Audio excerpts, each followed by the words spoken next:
Welcome to the Russian Rulers History Podcast, episode 115, A Coup, a Failure, and the Beginning of a New Russia. Well, we're down to the last three podcasts on the ruler's side of the history of Russia, and from there, as I've told you in previous podcasts, I'm going to be moving on to different subjects, one of which, because of the recent bombings in Boston, I want to talk about the Chechens and their relationship with Russia, and I'll see if I can do that before the last episode of The Rulers, because I think it's a very timely topic and something that I want to have clarification on who the Chechens are and why there's such animosity between them and Russia. Well, anyways, let's get on to this one. Last time, we saw the rise of Boris Yeltsin from the ashes of shame. We also recounted the beginning of the disintegration of the power of the Communist Party. Now, we're in July of 1991, when Yeltsin issued Decree No. 14, which banned the Communist Party from using government property of the RSFSR. Discussions were now being made between the leaders of many of the republics of the USSR to create a new confederation of states, known as the CIS, which Gorbachev was dead set against. Still, the Soviet Union under Mikhail Sergeyevich had teeth and could pose a threat to the fervor of independence. Despite all the rhetoric, though, Yeltsin had to be careful. Any such possibility was to be shattered during the almost comical attempted coup by Soviet hardliners starting on August 19th and ending ignominiously on August 21st. Yeltsin was to have a series of sterling moments in response to the coup, moments that are etched in world history. Since I already covered the coup in episode 109 in the Gorbachev series, I'm going to now cover how Yeltsin behaved during this tumultuous time. The coup attempt of 1991 was one of bumbling and lack of coordination and was truly indicative of the type of communists left over from the legacy of Lenin and Stalin. Their misguided, utopianistic vision, created through fear, torture, and murder, had left a spineless crew of apparatchiks, unable to pull off the overthrow of a powerless man. It was an apropos ending to a country with an implausible start, a humanitarian disaster of the middle period, deserving of an embarrassing and ignoble end. Timothy Colton defines the coup's view of Yeltsin best when he said, quote, "The fumbling plotters had puzzled at length about Gorbachev, but gave little thought to Yeltsin or to his Russian administration." Earlier in the year, a KGB colonel had approached a colleague of Yeltsin, Pavel Voshchanov, to put a meeting together between himself and Boris in order to, quote, "save the country."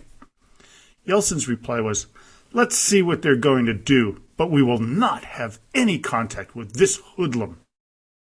That hoodlum was one Vladimir Putin. Now back to the coup.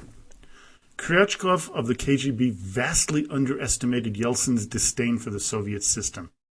He wrongly believed that Boris was a believer in an authoritarian system, and that his antagonism was not toward the Communist Party, but towards Mikhail Gorbachev. He was obviously grossly mistaken. Kryachkov said, quote, "We will reach an agreement with Yeltsin. We will fix this problem without taking any measures beforehand." Rumors were flying wildly about things that the KGB were plotting. They were going to plot to assassinate Yeltsin, or at least capture him and hold him until he agreed to their plans. Gorbachev was told that Boris had already been grabbed, but was later told that there was actually a plan to take him. Now the plot was already unraveling. Kryachkov tried to negotiate with Yeltsin to save the coup, but, quote, "Yeltsin refuses to cooperate. I spoke with him by telephone, but it was useless." Boris headed to the Russian White House with a full contingent of bodyguards. There, he and the parliament's co-chair, Ruslan Kashultikov, demanded Gorbachev's release. At the same time, Yeltsin proclaimed that he had taken control of the military and the police in Russia. The next scene, which I quote from Colton's biography on Yeltsin, seemingly came from a script from a Hollywood movie. I have to tell you, if you're interested in Yeltsin, this is a fabulous book. Quote, a light drizzle was falling. A 12-wheeled, olive-green T-72 tank, number 110, from the Taman Motorized Rifle Division, built at the Ural Wagon Works in Sverdlovsk Oblast, had just rumbled toward the bottom of the stairs.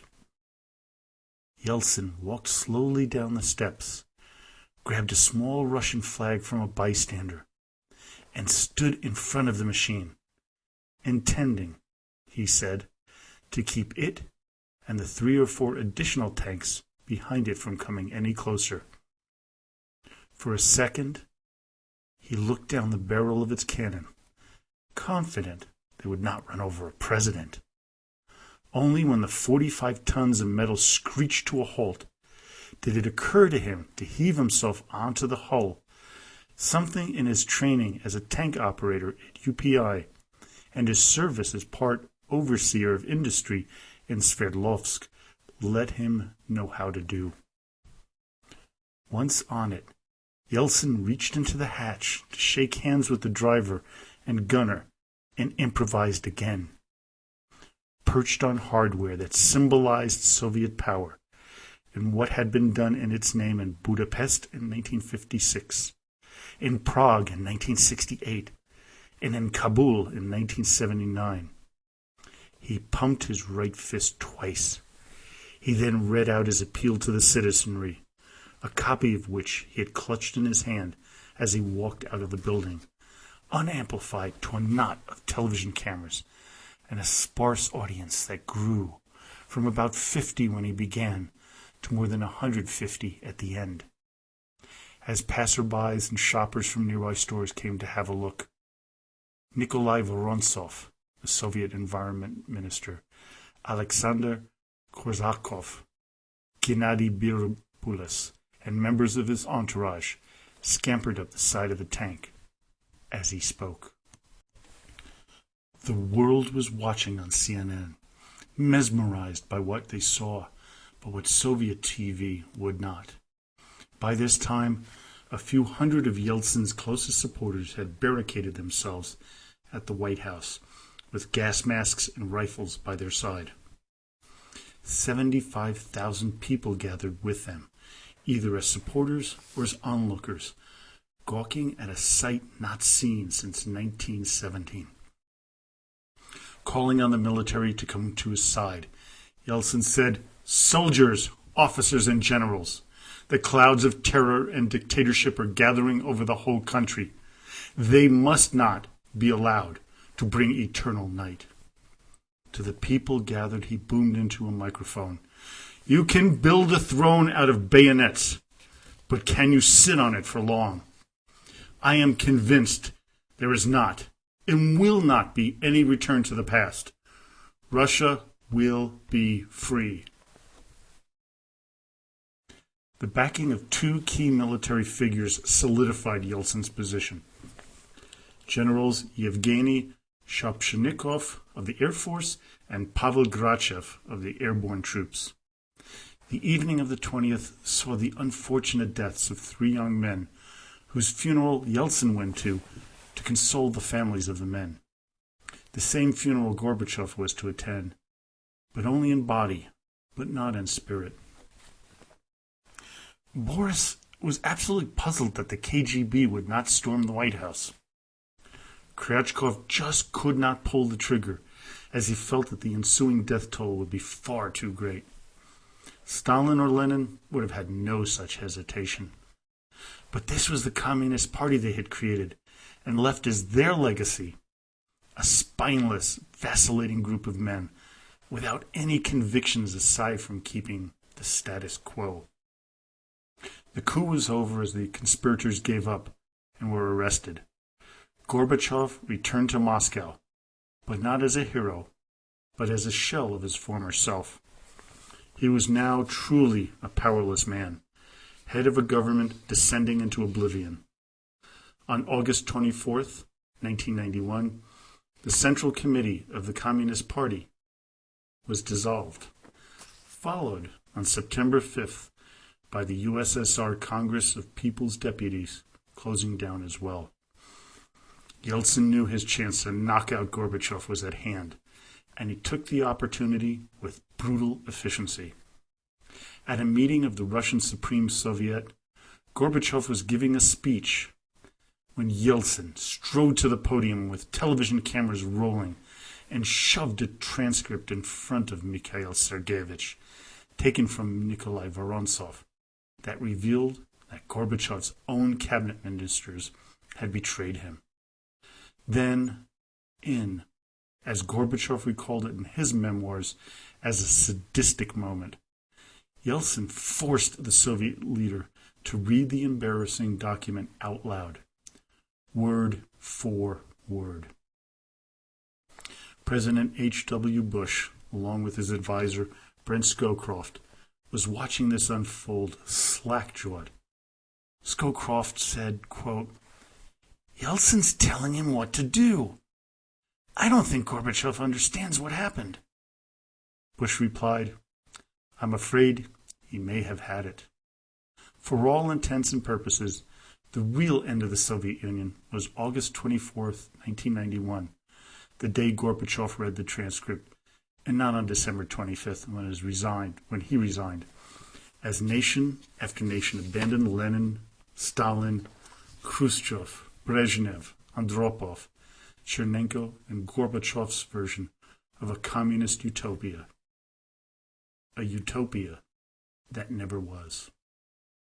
Now join me next time as we watch Boris Nikolaevich Yeltsin ascend to power as the next-to-last Russian ruler and see it all fall apart for himself in the ensuing economic debacle.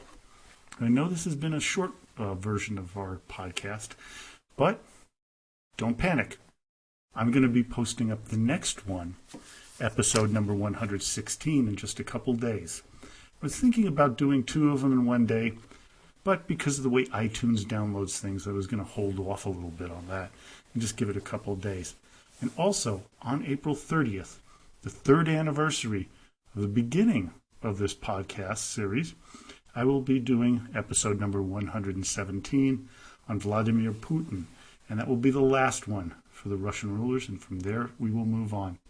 And hopefully, if I have the time, I'm putting on a big conference in Lake Tahoe this coming weekend, I'll be able to do a small little podcast on the relationship between Chechnya and Russia and why there's such animosity between the peoples. Well, I hope you enjoyed today's podcast.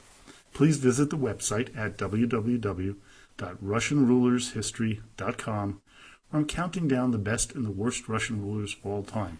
I've just posted my selection for the 3rd worst Tsar Emperor of all time, and that would have been Paul I. And I gave you the reasons for that, for his short 5-year term before he was brutally murdered. But there's some good information on why I think he was one of the worst rulers that Russia ever had. Now, if you go to the website, there you can make a donation if you wish to help to pay for the podcast, and that would be greatly appreciated. And I really want to thank all of you who already have. It really helps. These Russian history books can get kind of rich even when you buy them used. You can also join us on Facebook, which is a really growing community. It's the Russian Rulers History Podcast page. There are 2 of them. One of them, we have a lot of discussion, and you'll see that's the one, and you have to get approved. And if you're going there to try to sell something, which a few people have lately, you will be thrown off the board and banned for good. But there we've had some fantastic discussions, especially after this last episode in Boston. There you can leave a message, ask a question, or make a suggestion. But as always, до свидания и спасибо большое.